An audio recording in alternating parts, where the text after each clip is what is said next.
Oui, comme le dit avec beaucoup d'à propos Philippe, pose-le là, je rangerai tout à l'heure.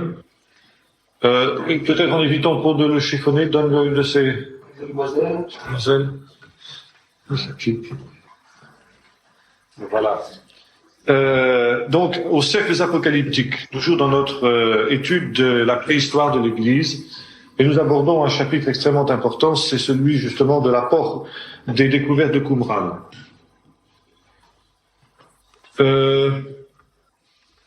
Oui, peut-être qu'avant d'engager l'étude de la secte de Qumran, et le Seigneur proprement dit, je vais dire quelques mots de généralité sur les cercles apocalyptiques. À la fin de l'époque perse, c'est-à-dire, si vous voulez, après l'époque de Néhémie et d'Ezra, après l'apparition du dernier des prophètes, c'est-à-dire Malachi, il y a eu cette pensée dans le judaïsme que l'esprit avait été retiré d'Israël, l'Esprit Saint, l'esprit de prophétie.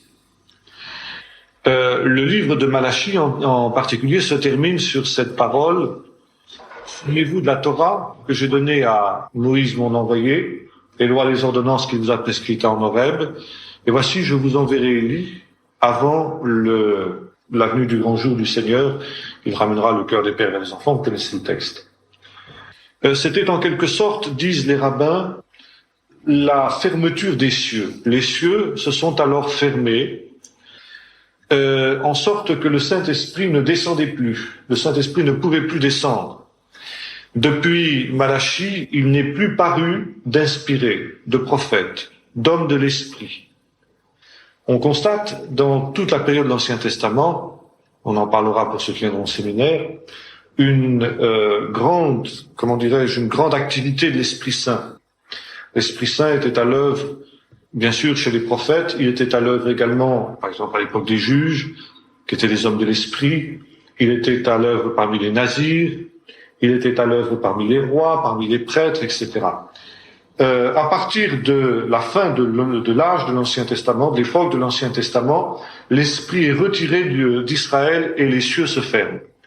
Pour vivre, pour connaître la volonté de Dieu, pour marcher selon la volonté du Seigneur, le peuple d'Israël n'a plus que la parole écrite, la Torah. Et c'est pourquoi le dernier des livres de la Bible se termine par cette exhortation: souvenez-vous de la Torah que j'ai donnée à mon serviteur Moïse sur le mont Sinaï, les lois et les ordonnances, qui, en attendant le moment où l'Esprit sera à nouveau rendu à Israël en la personne d'Élie qui reviendra, entre ce moment et puis maintenant, en quelque sorte, vous n'aurez pour vous conduire, pour vous guider, que la référence à la Torah. Et c'est pourquoi, à partir de cette période, les leaders spirituels du peuple ne sont plus les prophètes, mais ce sont les rabbins. C'est l'âge du rabbinisme qui commence. Le premier des rabbins, au sens moderne du terme, c'est Ezra. Ezra le scribe. Ezra, qui le premier ramène de Babylone les rouleaux de la Torah et qui les rassemble donc dans ce genre de choses que vous avez là, et qui l'enseigne au peuple.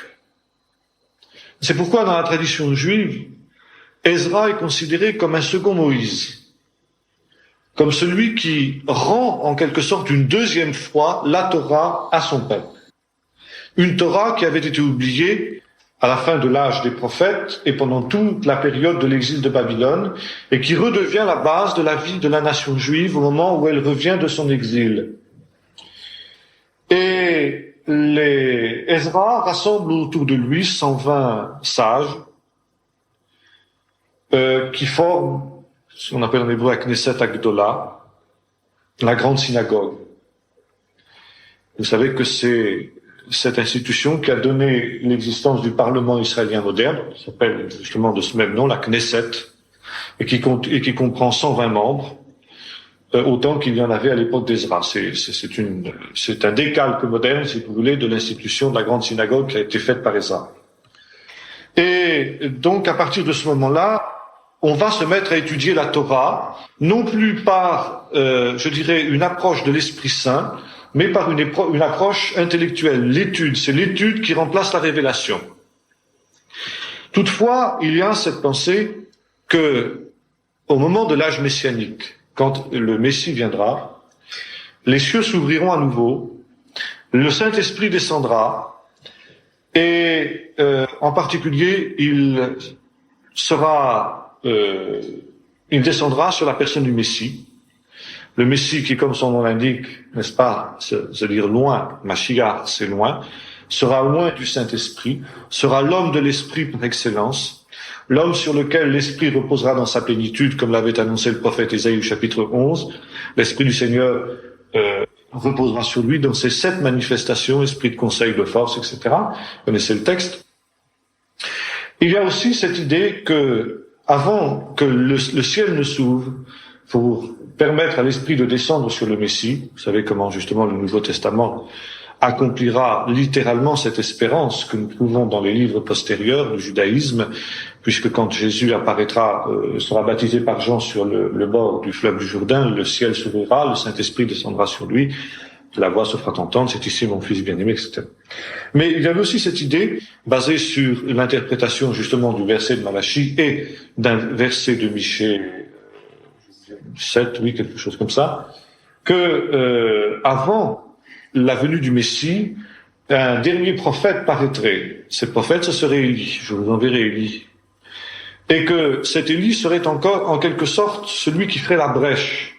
Selon le verset de Michée 7 que j'évoquais tout à l'heure, où il est dit, celui qui marche devant eux fera la brèche, et le roi pénétrera à sa suite. N'est-ce pas?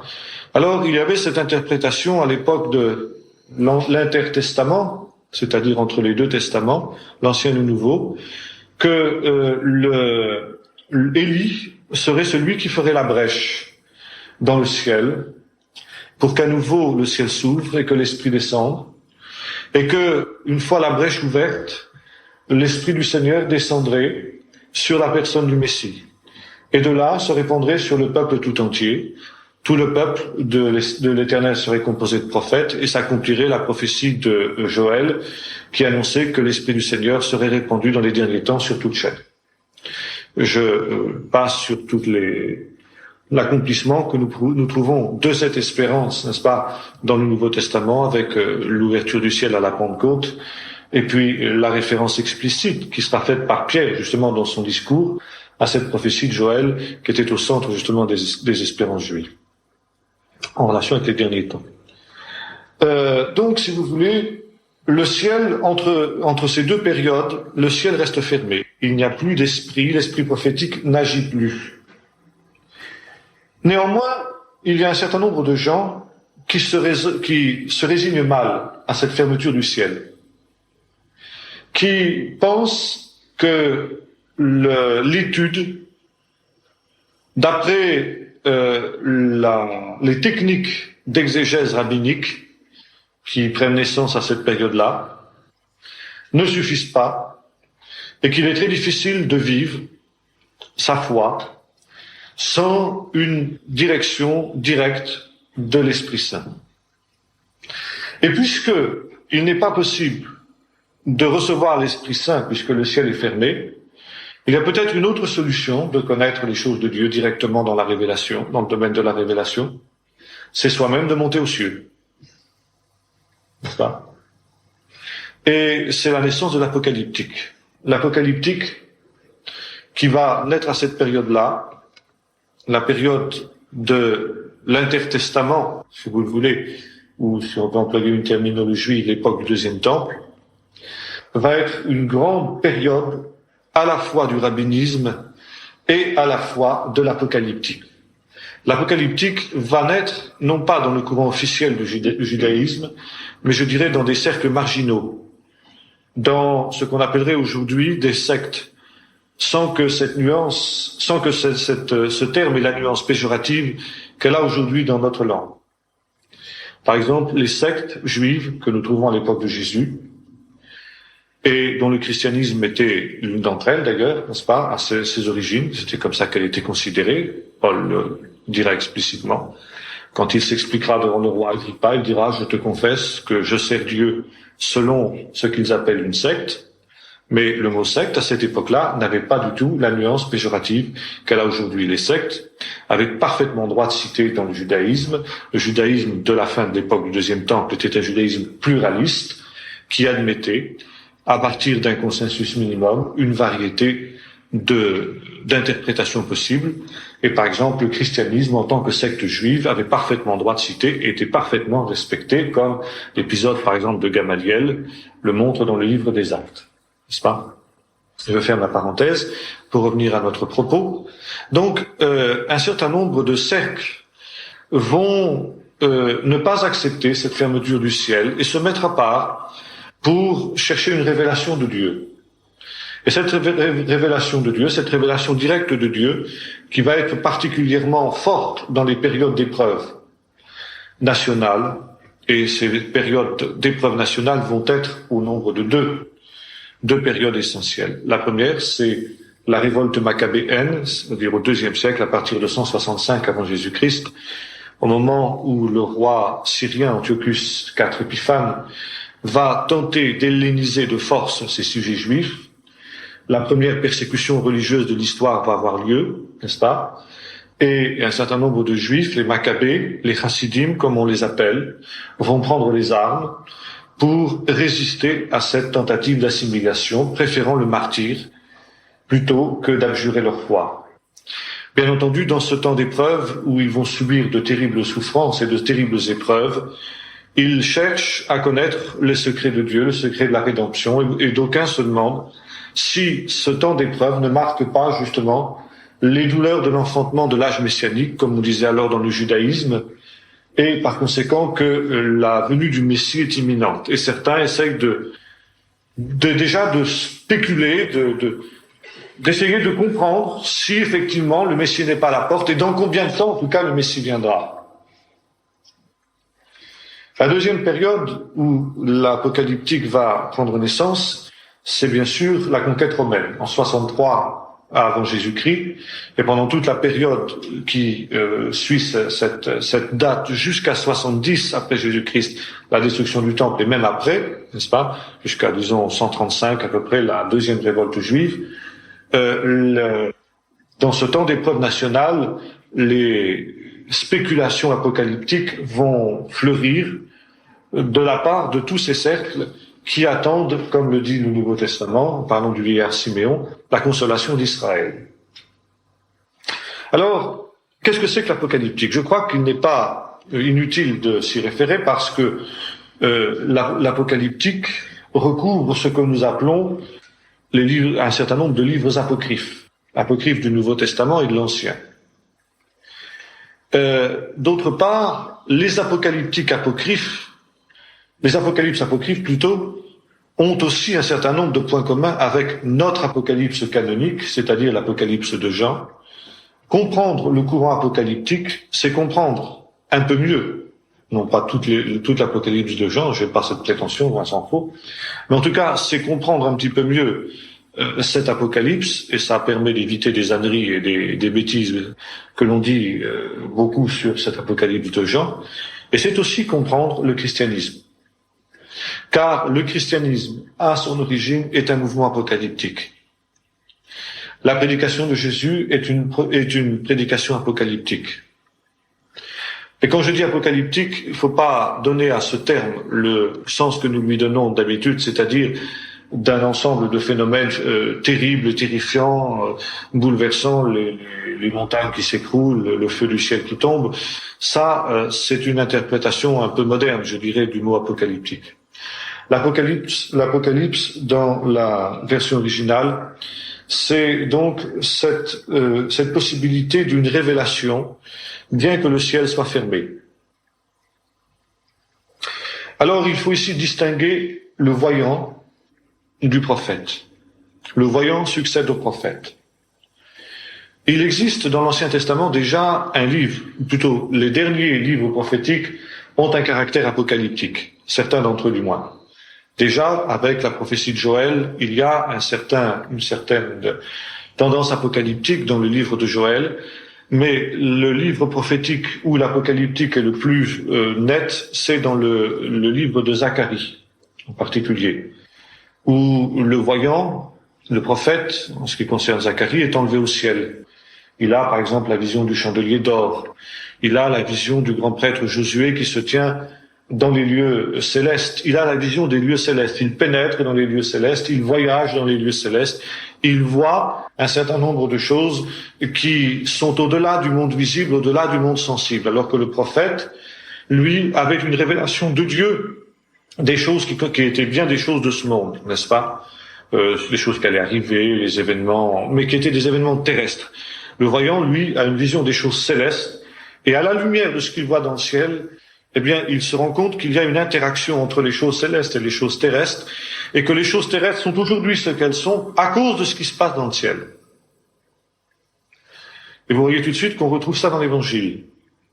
Par exemple, lorsque les apôtres reviennent de la mission dans laquelle Jésus les a envoyés, tout heureux en disant « Seigneur, les démons même nous sont soumis », Jésus dira, je voyais Satan tomber du ciel comme dans un éclair. Jésus explique le succès terrestre qu'ils ont eu sur les puissances démoniaques au fait qu'un événement s'est passé dans le ciel, savoir que Satan, en quelque sorte, commence à tomber du ciel. Déjà, son royaume chancelle, son autorité spirituelle est contestée dans le ciel. N'est-ce pas? Alors, ce qui se passe dans le ciel explique ce qui se passe sur la terre. Si le peuple juif est aujourd'hui captif de ses ennemis, s'il est sous la coupe des Romains, ou s'il est sous la coupe des Syriens, n'est-ce pas? S'il est persécuté, si un certain nombre de gens sont mis à mort pour leur foi, etc., ça pose une question. Pourtant, nous sommes fidèles. Le fait que nous soyons justement persécutés prouve que nous sommes fidèles. Nous n'avons pas renié la foi. Pourquoi? Malgré le fait que nous soyons fidèles, Dieu permet-il que son peuple reste sous la domination des ennemis? Alors, justement, il y a les secrets de Dieu, les choses cachées, nidgalot en hébreu. Et le voyant est celui qui voit les choses cachées, qui comprend le pourquoi des choses. Pourquoi les choses sont ce qu'elles sont? Pourquoi c'est incompréhensible humainement? Parce qu'il y a des choses secrètes qui vont être révélées. Et le voyant est celui qui a la révélation des choses secrètes. Bien entendu, ça implique que le voyant pénètre dans une autre dimension. La dimension de ce qu'on appelle le ciel. Et l'Apocalypse est basé justement sur cet enlèvement du voyant au ciel. Ça, c'est un phénomène général.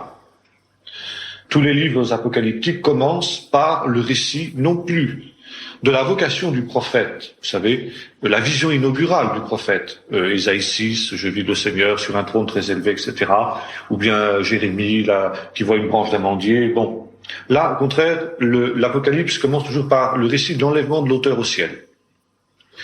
Reprenez par exemple l'Apocalypse de Jean, qui explique comment, se trouvant dans l'île de Patmos, il vit le ciel s'ouvrir, et il est enlevé dans le ciel. Paul aussi fera le récit d'une expérience semblable quand il dira qu'il fut enlevé jusqu'au 3e ciel. Ça, c'est une notion courante des apocalypses de l'époque, n'est-ce pas? Et il entendit des choses qu'il n'est pas permis à un homme de répéter. N'est-ce pas? Donc, il y a toujours cette pensée de l'enlèvement de l'auteur, de celui qui écrit. Et précisément là, l'apocalypse est aussi un phénomène différent de la prophétie, dans ce sens que la prophétie était d'abord quelque chose de parlé, de proclamé, et non pas d'écrit. Ce n'est qu'à la fin de l'âge prophétique, au moment où l'Esprit Saint est retiré d'Israël, que l'on écrit les prophéties pour que justement le souvenir s'en conserve, comme on a vu pour le Nouveau Testament. N'est-ce pas? Mais au départ, les oracles prophétiques étaient parlés. Ils étaient proclamés à haute voix et ensuite appris par les disciples par cœur, selon les lois de la transmission orale que nous avons évoquées l'an dernier ensemble. Par contre, le voyant, l'apocalypticien, lui, reçoit dès le départ l'ordre d'écrire dans un livre. Et qui plus est, un livre qui souvent va être caché, scellé. Un livre secret, si vous voulez. Il est très, très fréquent, par exemple, que, souvent c'est un ange qui s'entretient avec l'apocalypticien, que ce dernier lui dise, eh bien, voilà, tu vas écrire ces choses, et tu vas sceller le livre que tu auras écrit, et tu le cacheras dans un certain endroit. Et il restera scellé jusqu'au temps de la fin. Au temps de la fin, eh bien, tu le sortiras, et à ce moment-là, tu en donneras connaissance au peuple. N'est-ce pas? Et il peut se passer des siècles et des siècles avant que la révélation qui a été contenue dans le livre puisse être révélée. Il y a un temps de la révélation. Et là, je vous renvoie aussi à notre apocalypse canonique, l'apocalypse de Jean, où le voyant, n'est-ce pas, voit un livre scellé de 7 sceaux qui est amené à l'agneau, et l'agneau le dévoile, l'agneau le décèle, l'agneau révèle les secrets qui sont cachés dans le livre et qui s'accomplissent au fur et à mesure d'ailleurs qu'ils sont lus, qu'ils sont proclamés à haute voix par l'agneau. C'est la même pensée qu'on trouve justement avec les apocalypses. Vous lisez aussi qu'à un certain moment, Jean reçoit un petit livre qu'il doit manger, n'est-ce pas? Et puis ensuite qu'il doit proclamer. Et puis ensuite qu'il écrit, sous la dictée de l'ange, les choses qu'il voit. Il en reçoit l'ordre dès le départ. Écris les choses que tu as vues, celles qui sont et celles qui seront. Et à un moment, il y a 7 tonnerres qui parlent, et Jean va écrire ce qu'ont dit les 7 tonnerres, et l'ange lui dit, ceux qui ont écrit les 7 tonnerres, scelle-le, et ne l'écris pas. Parce que c'est quelque chose qui doit rester secret jusqu'au temps de la fin. Ce sont là des notions qui sont tout à fait courantes dans les apocalypses de l'époque. Vous trouvez ça, par exemple, dans les apocalypses tels que l'Assomption de Moïse, les testaments des 12 patriarches, le livre d'Enoch, etc., sur lequel nous aurons l'occasion de revenir.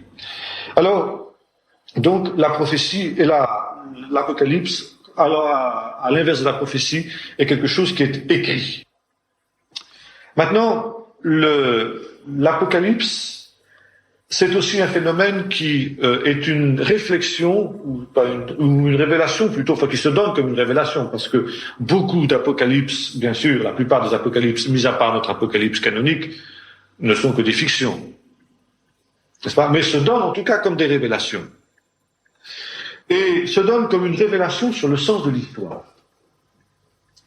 Souvent, l'apocalypse est une vaste fresque qui reprend les événements historiques depuis les origines jusqu'à la fin. Il est faux de dire que l'Apocalypse est quelque chose qui est uniquement orienté vers la fin.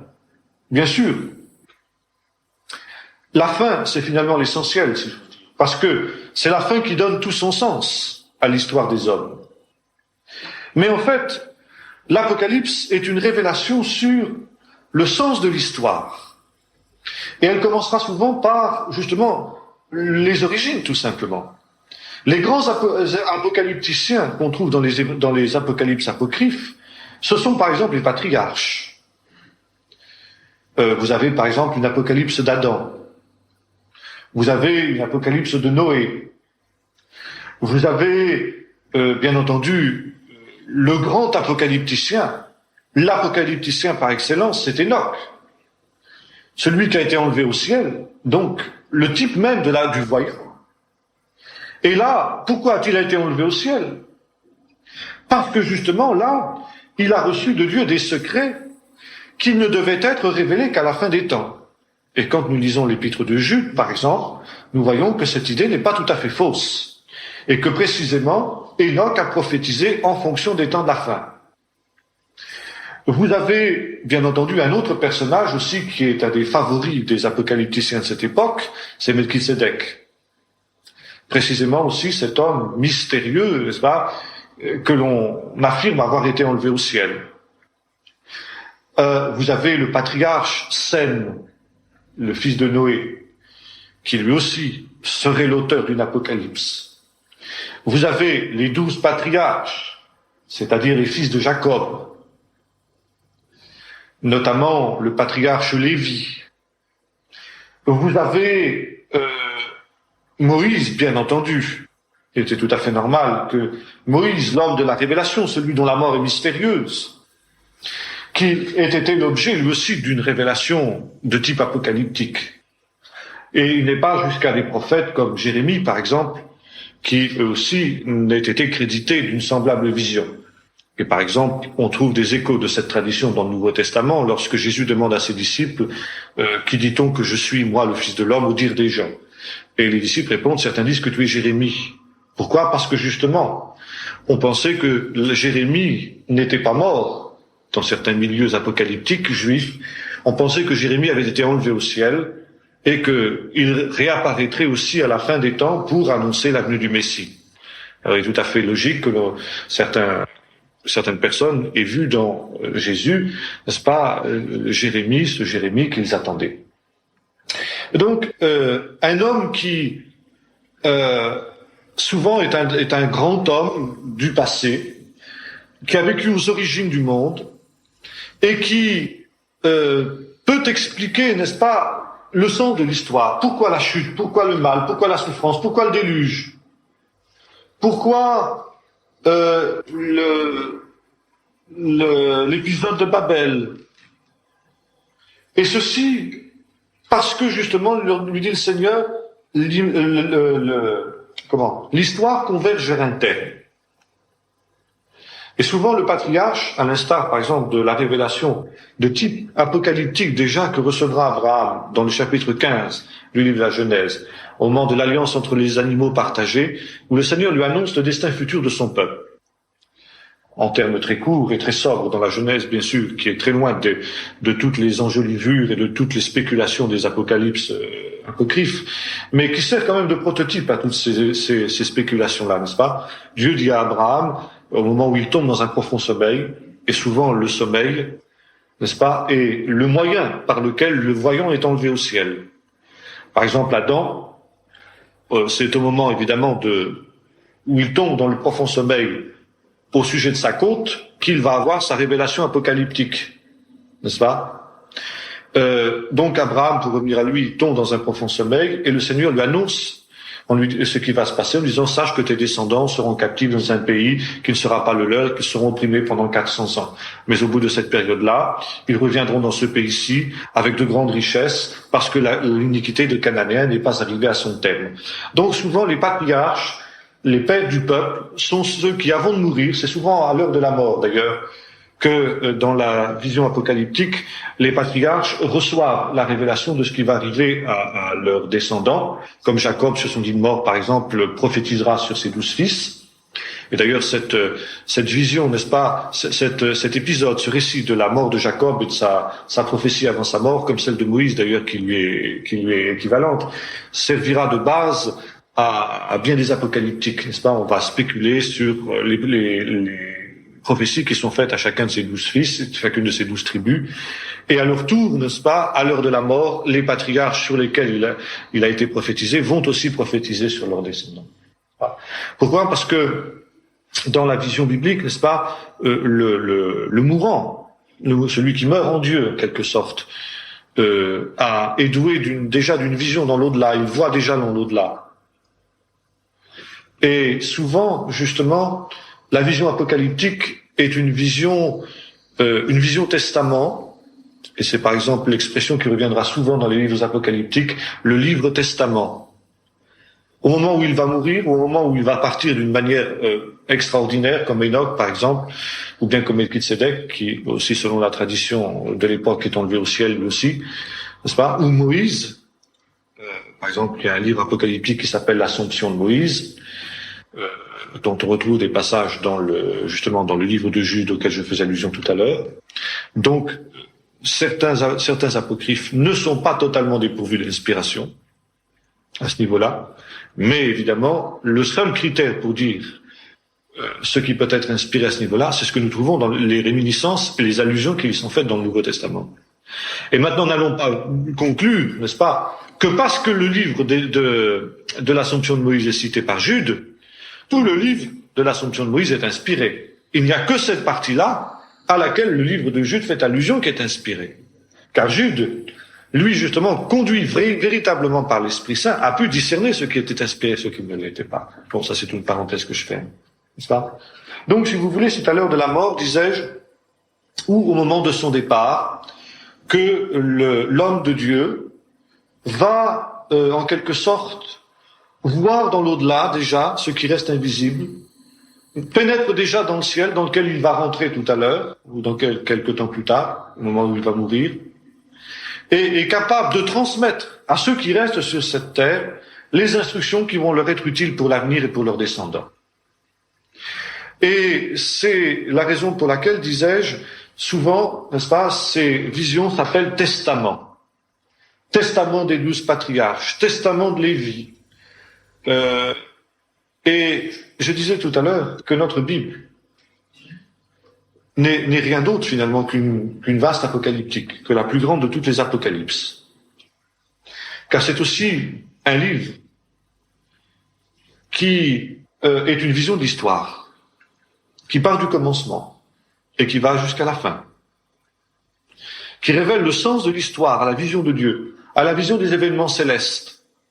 L'histoire n'est pas simplement le résultat, je dirais, d'un certain nombre de lois ou de composantes que les historiens modernes sont capables de mettre en évidence. Mais au-delà, justement, de ces lois historiques terrestres, elles sont régies par des réalités célestes que seule la révélation de Dieu est capable de manifester. Que seul l'homme de Dieu, l'homme inspiré par Dieu, est capable de mettre en évidence. Et qui est quelque chose d'extrêmement précieux pour ceux qui vivent dans le monde à ce moment-là, parce que, eh bien, l'Apocalypse est à ce moment-là, ou le Testament, si vous le voulez, est quelque chose qui permet de se situer par rapport à cette histoire-là. Par exemple, le peuple qui souffre sous la domination romaine sait que il est dans cette situation-là parce que il y a des événements dans le ciel qui imposent cela. Mais que le triomphe des méchants sera de courte durée. Et qu'en fin de compte, c'est le royaume de Dieu qui s'établira et que ces souffrances du temps présent sont en train de préparer l'avènement du royaume messianique. Et que par conséquent, il suffit de persévérer. Et le message des apocalypses, c'est toujours le message de la persévérance. Le message des prophètes, c'est le message de la repentance et du retour à Dieu. Le message des apocalypses, c'est le message de la persévérance et de la fidélité. Et vous retrouvez ça dans notre apocalypse canonique. Sois fidèle jusqu'à la mort, et je te donnerai la couronne de vie. Il suffit de tenir ferme un peu de temps, au milieu des épreuves, au milieu des difficultés du moment présent, qui sont logiques, qui sont normales, quand on comprend l'histoire à la manière dont Dieu la comprend et dont Dieu la révèle, à cause du péché de l'homme au commencement, à cause du péché d'Adam, à cause de la chute, à cause du fait que, eh bien, le monde d'à présent, ce monde-ci, est sous la puissance du malin. Mais au travers de toutes ces choses-là, c'est le règne de Dieu qui se prépare. Et ce règne de Dieu ne peut venir qu'au travers d'un certain nombre de convulsions, qu'un certain nombre de difficultés que les apocalypses appellent les douleurs de l'enfantement messianique, mais qui vont déboucher sur le royaume de Dieu. Alors, je dirais que la vision de apocalyptique est une vision aussi à la fois pessimiste et optimiste. C'est une vision pessimiste d'abord parce que le monde est considéré, ce monde-ci, il y a une différence entre ce monde-ci et le monde qui vient. Ça, c'est une notion apocalyptique qu'on retrouve dans le Nouveau Testament, sous l'expression du monde et le royaume. Ce monde-ci, il est mauvais, il est perdu, il est déchu, et il n'y a rien à faire pour le changer, il n'y a rien à faire pour l'améliorer. Quoi qu'on fasse, n'est-ce pas, il ira en devenant de plus en plus pire, de plus en plus mauvais. Et la seule chose que peuvent faire les enfants de Dieu, c'est de sortir de ce monde. C'est de se mettre à part pour devenir déjà les membres du monde qui vient. et à partir desquels le Seigneur va reconstruire ce monde. Alors s'ils font cela, les enfants de Dieu doivent savoir qu'ils vont connaître des temps difficiles, ils vont être persécutés par les puissances de ce monde-ci, qui sont en fait dominés par Satan. Mais s'ils persévèrent et s'ils tiennent ferme jusqu'au bout, ils hériteront l'héritage qui a été promis aux rachetés. C'est tout le thème c'est un thème néo-testamentaire à fond, vous le reconnaissez sans difficulté, n'est-ce pas? Et c'est pourquoi l'Évangile, le Nouveau Testament, est profondément ancré dans l'apocalyptique, dans le courant apocalyptique, sans qu'encore une fois ce courant apocalyptique soit justifié en soi. Il y a des choses énormes, des choses que le Nouveau Testament condamne. Mais vous voyez, il y avait tout ce climat d'attente auquel le Nouveau Testament rend témoignage. Tout le peuple était dans l'attente, par exemple au moment de l'apparition de Jean-Baptiste. Et cette attente, elle se basait sur cette pensée. Maintenant, l'apocalyptique et l'Apocalypse, d'une manière générale, est aussi une réalité résolument optimiste. Car s'il est vrai que, en quelque sorte, la décrépitude du monde est irrévocable et irréversible, on ne peut rien y faire, l'avènement du royaume de Dieu, lui aussi, est irréversible, est inévitable. En fin de compte, les ennemis de Dieu auront beau faire ce qu'ils voudront. En fin de compte, Dieu aura le dernier mot. Et l'apocalyptique témoigne, et en particulier culmine avec cette idée force de la résurrection. La résurrection des morts est une des idées forces de l'apocalyptique. Vous remarquerez que le thème de la résurrection des morts est assez discret dans l'Ancien Testament. On n'en trouve que des allusions assez peu nombreuses. Par contre, c'est un terme qui est très très fort souligné dans les apocalyptiques, qui est finalement le terme ultime du triomphe de Dieu. Car le triomphe de Dieu ne peut pas être total si, comme le dira Paul, le dernier ennemi n'est pas détruit, et le dernier ennemi, c'est la mort. Et c'est pourquoi déjà, les apocalypticiens sont des gens qui, en quelque sorte, sont confrontés avec la mort, mais précisément reçoivent à l'heure de la mort cette révélation qui a comme ultime la résurrection des morts, en quelque sorte pour eux-mêmes aussi, pour leur donner cette puissance d'affronter cette heure terrible de la mort. On trouve, disais-je, dans l'Ancien Testament, un livre qui, alors lui, est franchement apocalyptique et qu'on peut qualifier d'apocalyptique, c'est le livre de Daniel. Je pense que, à partir de ce que j'ai dit, vous reconnaissez que l'on peut classer le livre de Daniel comme, avec l'Apocalypse de Jean, les deux livres apocalyptiques canoniques de la Bible. L'Apocalypse de l'Ancien Testament, le livre de Daniel, et l'Apocalypse du Nouveau Testament, le livre de Jean, l'Apocalypse de Jean. D'ailleurs, dans la tradition juive, Daniel n'est pas considéré comme un prophète, contrairement à ce qui se passe dans nos Bibles. Le livre de Daniel n'est pas classé parmi les livres des prophètes. Mais il occupe une place à part et Daniel est vraiment un voyant. Vous retrouvez tout ce que je vous ai dit au sujet de Daniel, c'est-à-dire l'enlèvement de l'auteur dans le ciel, l'ordre d'écrire qui lui est donné, la vision de l'histoire depuis le commencement jusqu'à la fin. Par exemple, la vision de la statue d'or, n'est-ce pas? Il y a toujours un point de départ, il y a toujours un commencement et il y a toujours la fin. La fin qui est le triomphe définitif du Seigneur. La vision pessimiste de la tête d'or qui ensuite se dégrade en la poitrine d'argent, qui se dégrade elle-même dans le ventre et les cuisses de la statue d'airain pour aboutir, vous vous souvenez, aux orteils d'argile. Donc la vision pessimiste, le monde se décline, n'est-ce pas? Et puis ensuite, la vision optimiste, au contraire, celle justement du triomphe définitif et inévitable du Seigneur, la pierre qui se détache sans secours d'aucune main, qui frappe les orteils de la statue et qui devient une grande montagne, quelque chose dans un mouvement qui est absolument irrésistible. Le thème de la persévérance des saints, au travers des épreuves, n'est-ce pas, ceux qui tiendront pendant ce temps mystérieux de 1290 jours, puis de 1335 jours, heureux ceux qui parviendront à tenir pendant cette période-là, n'est-ce pas?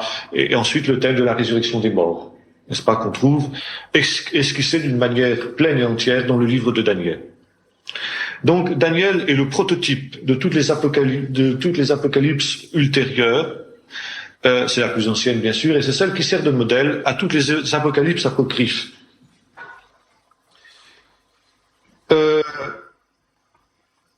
Donc, si vous voulez, il y a cette opposition entre le monde d'en bas, le monde qui est en train de passer, qui est en train d'être détruit, et le monde d'en haut, qui lui va faire irruption à la fin pour remplacer le monde d'en bas qui disparaît. Par exemple, vous trouvez dans certaines apocalypses des expressions comme celle-ci, ce monde a vieilli, il arrive à sa fin,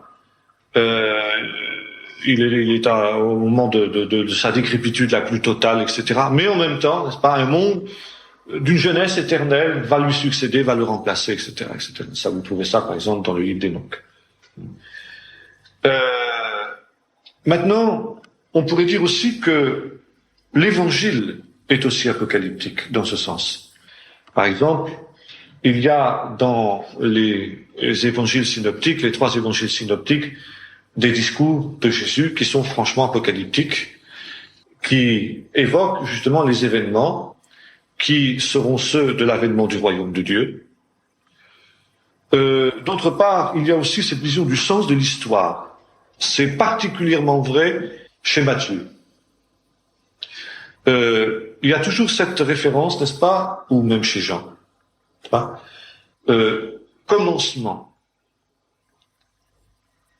commencement de l'évangile de Jésus-Christ. Voici le livre des engendrements de Jésus-Christ. Et ça commence avec Adam, pour arriver jusqu'à la fin. N'est-ce pas? Et puis en même temps, cette pensée, si vous voulez, du livre Testament, qui est scellé, qui est incompréhensible jusqu'à la mort du testateur, jusqu'à la mort de celui du voyant, celui qui en a fait la révélation. Et vous trouvez dans les évangiles ce que les théologiens appellent le secret messianique. Le fait que Jésus ne soit pas connu pour ce qu'il est pendant sa vie terrestre, même de ses disciples, ses frères. À plusieurs reprises, il nous est dit que ses frères ne croyaient pas en lui.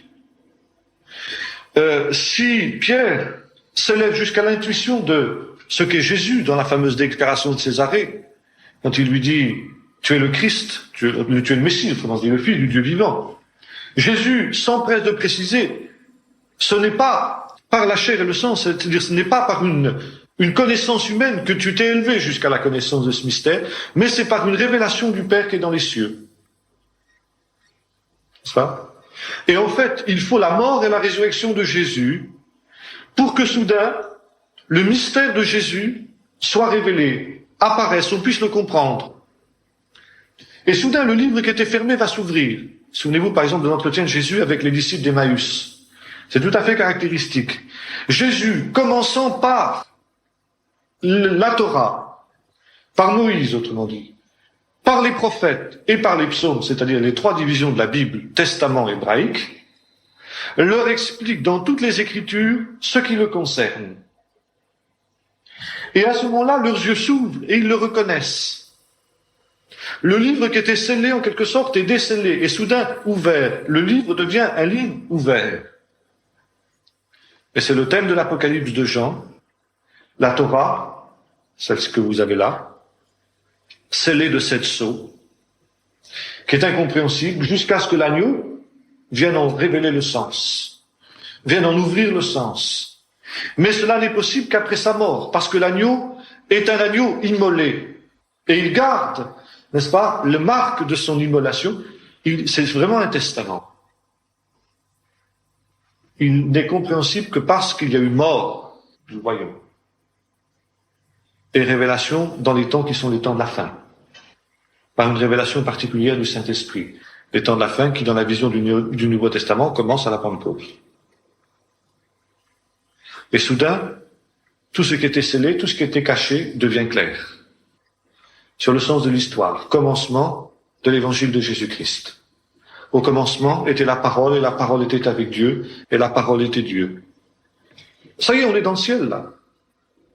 Celui qui lit, il est dans le ciel, il est transporté dans cette réalité céleste, dans ce monde d'en haut, qui rejaillit sur le monde d'en bas. Dans cette vision du royaume où soudain le ciel s'ouvre et le Saint-Esprit descend sur Jésus au moment de son baptême. Et la voix se fait entendre, c'est ici mon fils bien-aimé. Et puis le témoignage que Jésus rend à Jean-Baptiste. Si vous voulez savoir, c'est lui l'Élie qui devait venir. C'est lui qui fait en sorte que le ciel s'ouvre. Et qui fait que, eh bien maintenant, il n'est plus possible, il n'est plus nécessaire finalement d'avoir quelqu'un qui a cherché en quelque sorte dans le ciel les choses de Dieu, mais elles sont là à la portée.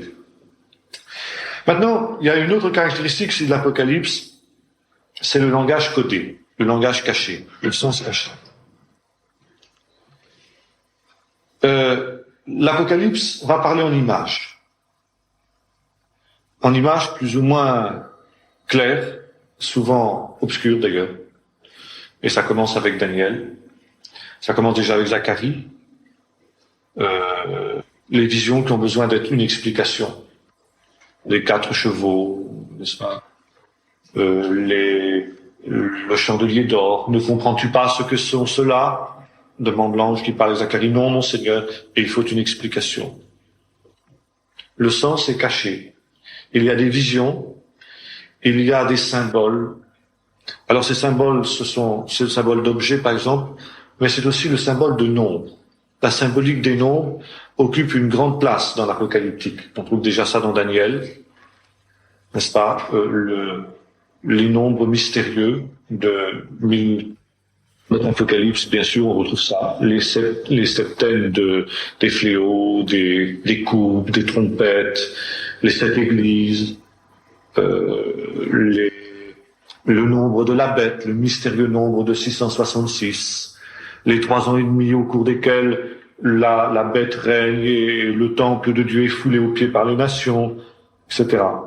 Il y a donc tout un ensemble, toute une symbolique, tout un langage caché. Et ceci pourquoi? Pour 2 raisons. La première, parce que comme nous disions tout à l'heure, l'Apocalypse est un livre scellé. Ça veut dire que c'est un livre qui n'est pas compréhensible à l'homme, qui ne doit être compréhensible qu'à un temps donné, qu'à un temps précis, un temps fixé par Dieu, le temps où le livre sera décellé. Ou bien alors qu'il ne peut être compris qu'après la mort du testateur, du voyant. Et puis enfin, je dirais qu'il y a des raisons aussi beaucoup plus prosaïques, c'est que l'Apocalypse est un livre subversif, au point de vue politique. Car l'Apocalypse apparaît dans un moment, comme je disais tout à l'heure, d'oppression nationale. Et c'est un livre qui a pour but de stimuler le courage du peuple de Dieu. Et l'appeler, comme nous disions tout à l'heure, à tenir ferme dans l'épreuve. Donc à résister au pouvoir en place, au pouvoir anti-Dieu, qui est identifié avec la puissance de l'heure. Et bien entendu, on comprend aisément que le but de l'Apocalypse, s'il est un but de résistance au pouvoir politique de l'heure, ne va pas précisément dans le sens de la politique du pouvoir. Parfois, certaines apocalypses vont jusqu'à demander la résistance armée au pouvoir en question. Par conséquent, le pouvoir, eh bien, traque ce livre subversif, traque ceux qui le répandent, traque ceux qui l'écrivent. Et par conséquent, pour échapper précisément à cette traque, l'auteur du livre est obligé de le coder. Vous savez, comme quand on fait des messages secrets pendant la guerre, n'est-ce pas, les espions ou les résistants communiquent entre eux avec des codes.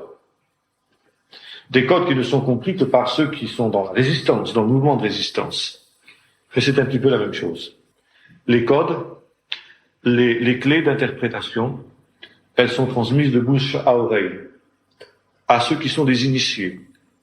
L'Apocalypse est un livre pour initiés, que ne peuvent comprendre ceux qui, en quelque sorte, ont été illuminés par la grâce de Dieu et qui ont résolu de se mettre dans le camp des fils de la lumière de résister aux méchants. Et à ce moment-là, ils vont être initiés par deux choses, par l'Esprit de Dieu lui-même, qui va les éclairer, qui va leur rendre compréhensible ce qui est incompréhensible au fils des ténèbres. Et là, vous retrouvez exactement les paroles de Jésus. Tu as caché ces choses aux sages et aux intelligents et tu les as révélées. Dieu est celui qui cache ses secrets à ceux qui sont ses ennemis, mais qui les révèle à ceux qui sont ses amis. Et souvent, cette révélation va être transmise aussi par ceux qui sont déjà des initiés, qui vont initier les autres. Et là, vous retrouvez, par exemple, ce que l'apôtre Paul lui dit dans la deuxième épître aux Thessaloniciens, quand il écrit à ces derniers, en leur disant au sujet d'Antichrist et des événements de la fin, donc un thème éminemment apocalyptique, il va leur dire, ne vous souvenez pas que je vous disais ces choses quand j'étais au milieu de vous. Souvenez-vous de tout ce que je vous ai enseigné oralement à cette époque-là. Vous savez très bien ce que je veux dire quand je vous parle de ce qui va le retenir jusqu'à la fin, qui l'empêche d'apparaître. C'est pas la peine que j'écrive là-dessus, parce que vous savez très bien, je vous en ai parlé. Je veux pas y revenir par écrit. Parce que ma lettre, elle pourrait tomber entre les mains des agents du pouvoir. Puis vous seriez inquiétés, et moi aussi. Alors, des choses aussi subversives, je me contente de vous les transmettre de bouche à oreille. Alors il y a souvent cette parole dans les Apocalypses que celui qui peut comprendre, comprenne. Et c'est une parole qui revient dans la bouche de Jésus, et c'est une parole qui revient dans notre Apocalypse de Jean. Jean écrira aussi dans ses lettres, les 3 lettres qu'il nous a laissées dans notre Nouveau Testament, de cette même manière, quand il parlera de l'Antichrist. Il dit, vous savez qu'un Antichrist vient, mais vous savez qu'il y a déjà aussi plusieurs Antichrists. Mais je ne veux pas écrire là-dessus avec de la plume et de l'encre. J'espère bientôt venir vous voir, et je vous expliquerai toutes ces choses-là de vive voix. C'est plus prudent. Alors, vous allez me dire, ben oui, c'est bien gentil, mais on n'était pas là à ce moment-là, quoi. Hein. Ben oui, c'est tout le problème, justement.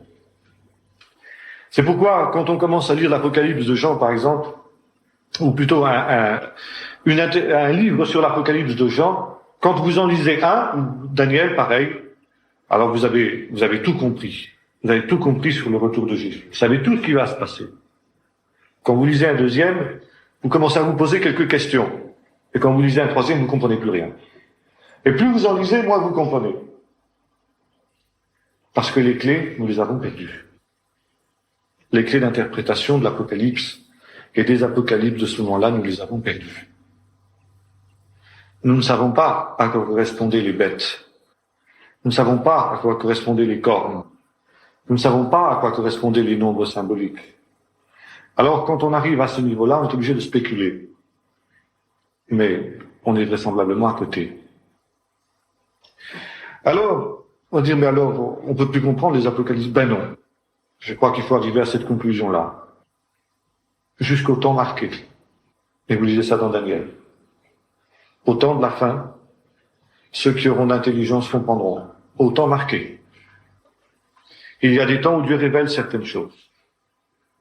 Dieu les révèle de 2 manières, par le Saint-Esprit, bien sûr, par l'accomplissement des événements qui sont annoncés, et puis aussi, je dirais, par les découvertes qu'on peut faire sur le plan scientifique dans ce domaine.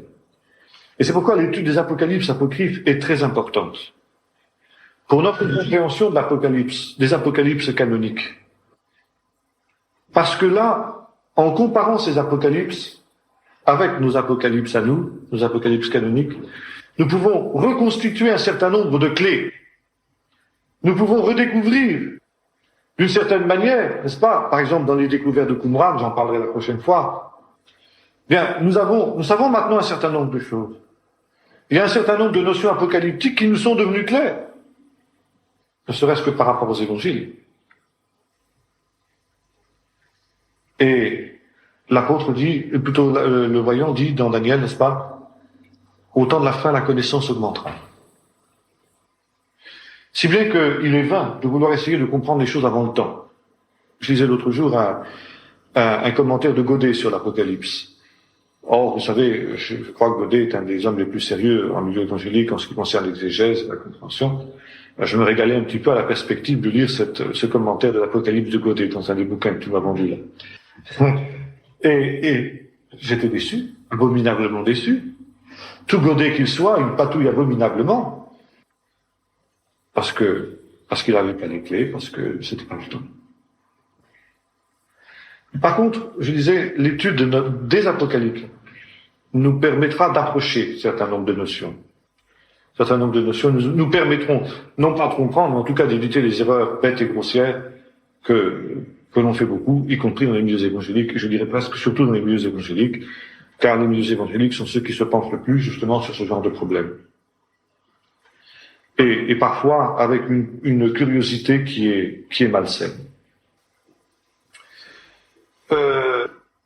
Donc, le Livre Testament, disais-je, qui doit être révélé au temps de la fin. Vous savez, par exemple, que ça vient c'est parti justement de cette pensée qu'on trouve dans Jérémie, quand le Seigneur lui donne l'ordre d'écrire un certain nombre de choses et de cacher les manuscrits dans des jarres de terre, pour que le souvenir s'en conserve longtemps. Et il avait cette pensée qu'effectivement, il fallait conserver les écrits apocalyptiques dans des jarres. En 1948, vous savez que l'on a retrouvé, sur les bords de la mer Morte, des jarres de terre qui, conformément à ce qui est écrit dans le livre du prophète Jérémie, contenaient les fameux manuscrits de la mer Morte. Parmi ces manuscrits de la mer Morte, il y a tous les manuscrits de la Bible, tous les textes de la Bible qu'on connaissait, etc. Et il y a aussi des écrits apocalyptiques, dont certains sont assez troublants. Par exemple, l'un d'entre eux annonçait la guerre des 6 jours, avec précision. N'est-ce pas? Alors, je ne dis pas qu'il s'agit là de livres qu'il faudrait considérer comme inspirés obligatoirement, mais nous pouvons reconnaître qu'il pouvait y avoir, comme nous l'avons vu tout à l'heure, certains éléments d'inspiration et de révélation dans certains documents apocryphes. Je dis certains éléments. Et en tout cas, qui peuvent être intéressants, disais-je, pour pouvoir comprendre les clés. Ça, je crois que c'est surtout le grand intérêt de l'étude des documents apocryphes.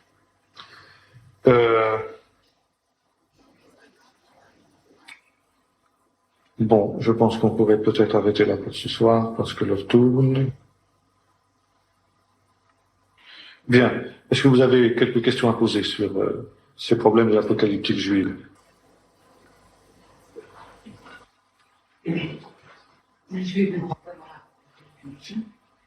Non, les apocalypses sont considérées que toutes les apocalypses sont considérées comme apocryphes par les juifs.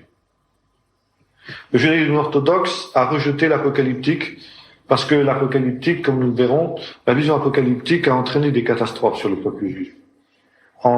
C'est elle, par exemple, ce sont de ces cercles apocalyptiques que sont surgis les Zélotes, qui, en 66, ont levé l'étendard de la révolte contre les Romains et ont entraîné la destruction du temple.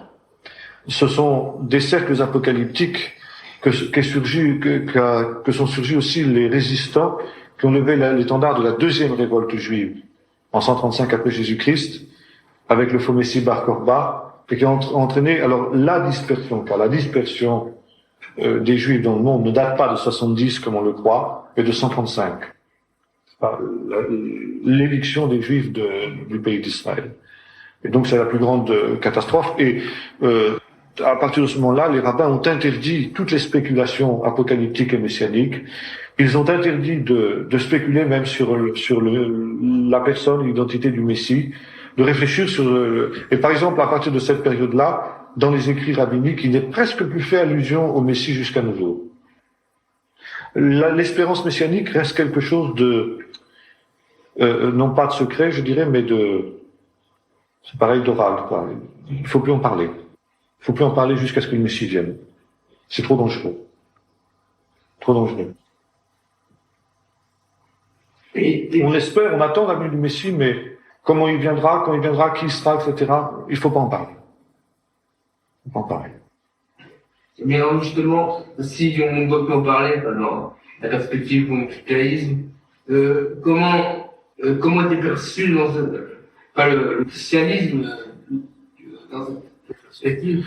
Eh bien, le christianisme a eu un grand succès au milieu juif au début. comme le montre le Nouveau Testament, justement, parce que il était profondément enraciné dans cette espérance. Il répondait à toutes ces espérances-là. Et il est très facile de voir, justement, comment les évangiles sont écrits pour répondre à cette espérance. Je l'évoquais tout à l'heure, n'est-ce pas, les cieux qui s'ouvrent, etc., la résurrection des morts, le testament du Messie, etc. Bon, Jésus, donc, le premier ressuscité des morts, celui qui a donc déjà accompli cette espérance-là. Les derniers temps sont commencés. Il faut relire tous les discours de Pierre, par exemple, le jour de la Pentecôte, le discours des apôtres dans les milieux juifs, y compris l'apôtre Paul, par exemple, dans les synagogues dans lesquelles il prêchait, qui reprennent tous ces thèmes-là. C'est très intéressant de faire une étude à ce niveau-là. Tous ces thèmes-là sont repris par les prédications apostoliques primitives. Mais à partir du moment où la catastrophe s'abat sur le peuple juif en 70 et en 135, le christianisme est rejeté, entre autres choses, pour cette raison-là. Entre autres choses, pour cette raison-là. Et c'est pourquoi la chute de Jérusalem en 70 est une terrible catastrophe pour le christianisme, autant que pour le judaïsme. Pour le judaïsme, ça va sans dire, on le comprend aisément. Pour le christianisme, c'est moins évident, et pourtant ça l'est. Parce que c'est tout le témoignage en milieu juif qui devient impossible à partir de 70, ou très difficile, et complètement impossible après 135.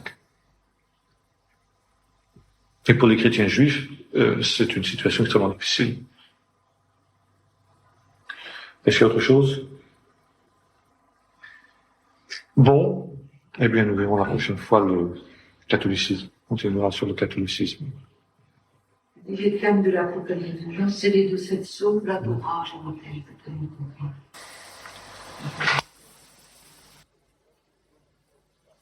Comment dirais-je, qui parle du ciel comme ça.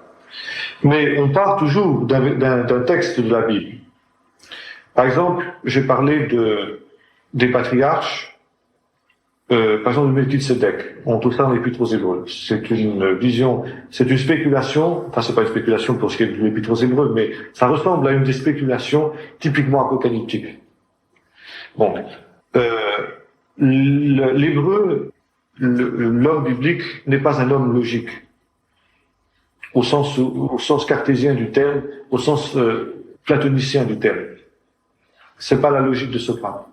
Donc notre logique, que nous avons hérité de la Grèce. Mais l'homme biblique raisonne par analogie, ou je dirais par un certain nombre de constatations. Bien. La Bible nous parle de Melchizedek, mais elle ne dit pas un certain nombre de choses sur Melchizedek. En général, quand un homme est présenté dans la Bible, il est toujours présenté avec son pédigré. Un tel, fils d'un tel.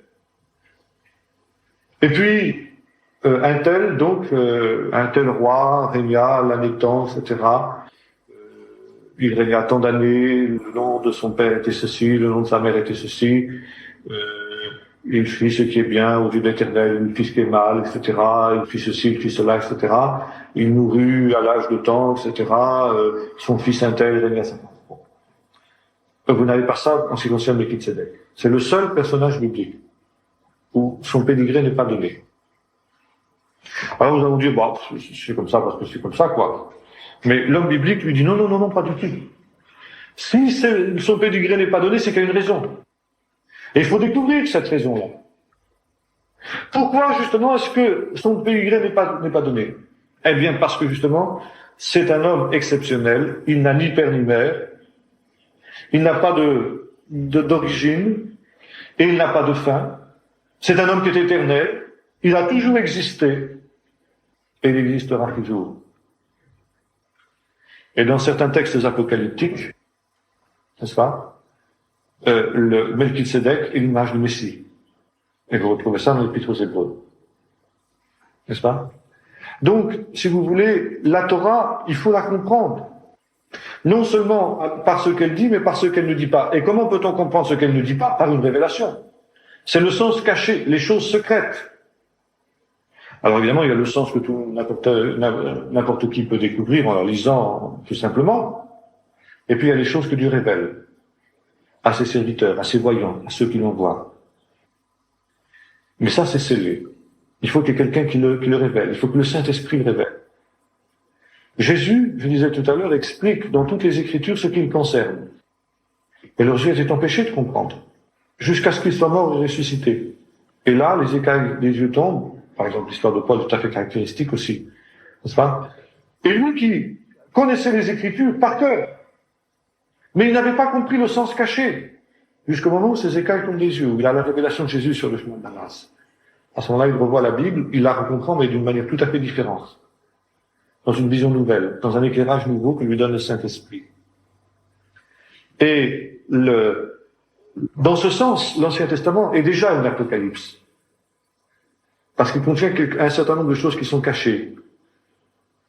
Tu as caché ces choses aux sages et aux intelligents, dit Jésus, et tu les révèles aux enfants. Si quelqu'un ne naît pas de nouveau, il ne peut pas voir le royaume de Dieu. C'est encore une notion profondément apocalyptique. Ce monde-ci, le monde d'en bas, bon, ça il est perceptible à l'homme naturel. Mais pour qu'il connaisse le monde d'en haut, il faut une transformation, il faut une révélation de Dieu, et il faut une transformation qui lui permette d'accéder justement aux choses de Dieu. Alors, le texte, le rouleau dont il est question dans le livre de l'Apocalypse, c'est cette Torah. Cette Torah ou plutôt qui est écrite d'une manière cachée aussi, et que Jésus révèle. Lui, l'agneau de Dieu. Lui, celui qui a reçu la véritable interprétation de la Torah.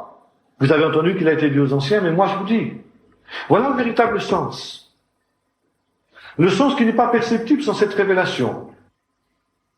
Et que Jésus, en quelque sorte, dévoile au fur et à mesure que, en quelque sorte, on avance dans la vie avec lui. C'est ça que l'Apocalypse montre au travers de cette image du livre scellé de cette sceaux. Philippe, tu veux dire quelque chose? Là, je crois qu'en grec, ça veut dire le mot apocalypse, c'est dévoilement. Dévoilement, exactement. Apocalypse. Oui, apocalypsis. Révélation, dévoilement de quelque chose de caché qui soudain devient clair. Mais qui n'est pas clair comme ça. Il faut des conditions. Il faut toute une préparation. Il faut toute une communion avec Dieu. Dieu ne révèle pas les secrets à n'importe qui comme ça. C'est ça l'idée forte de l'Apocalypse. Il faudrait dire aussi un mot de la pseudépigraphie, ce qu'on appelle la pseudépigraphie. C'est un mot barbare qui veut dire souvent que les auteurs des apocalypses, apocryphes en particulier, écrivaient bien sûr, vous l'avez bien compris, sous un faux nom. C'est évident que c'est pas Adam qui a écrit l'Apocalypse d'Adam, c'est pas Noé qui a écrit son Apocalypse, etc. C'est des gens c'était des faux, quoi. Et en ceci, notre Apocalypse est tout à fait différente parce qu'elle est signée. Moi, Jean, il se donne pas du tout comme un grand personnage du passé, mais moi, Jean. Daniel, il en va de même. Mais comment les Juifs concevaient l'Apocalypse d'Adam, c'était comment? Ah ben, on considérait que c'était vraiment Adam qui l'avait donné au commencement, qu'il l'avait enterré dans des jarres de terre, et puis que ça avait été trouvé. Vous avez la même chose avec les morts. Quand quelqu'un, c'était quelqu'un. Ah ouais, quelqu'un qui prétendait avoir retrouvé un texte ancien, et d'autant plus sacré qu'il était ancien. Si on avait vraiment un texte écrit par Adam lui-même, bah, évidemment, ça lui donnait une autorité et une valeur que s'il avait écrit Monsieur Tartampion, moi j'ai eu cette révélation-ci, ça n'aurait pas eu la même valeur automatiquement quand même. Vous avez la même chose avec les Mormons. Les Mormons ont exactement cette pensée que, vous savez, Joseph Smith, le prophète des Mormons, aurait reçu la révélation d'un ange, l'ange, je sais plus comment il s'appelle, c'est un nom assez cocasse d'ailleurs, cet ange-là, enfin peu importe, qui lui a dit d'aller dans un certain endroit et qui trouverait des plaques de cuivre sur lesquelles sont écrites les secrets de Dieu, écrits dès le commencement, et que lui, Joseph Smith, était appelé à manifester dans ces temps qui étaient les temps de la fin. C'est la même pensée. Nous, le saint du dernier. Ouais, c'est ça. C'est les saints du dernier jour.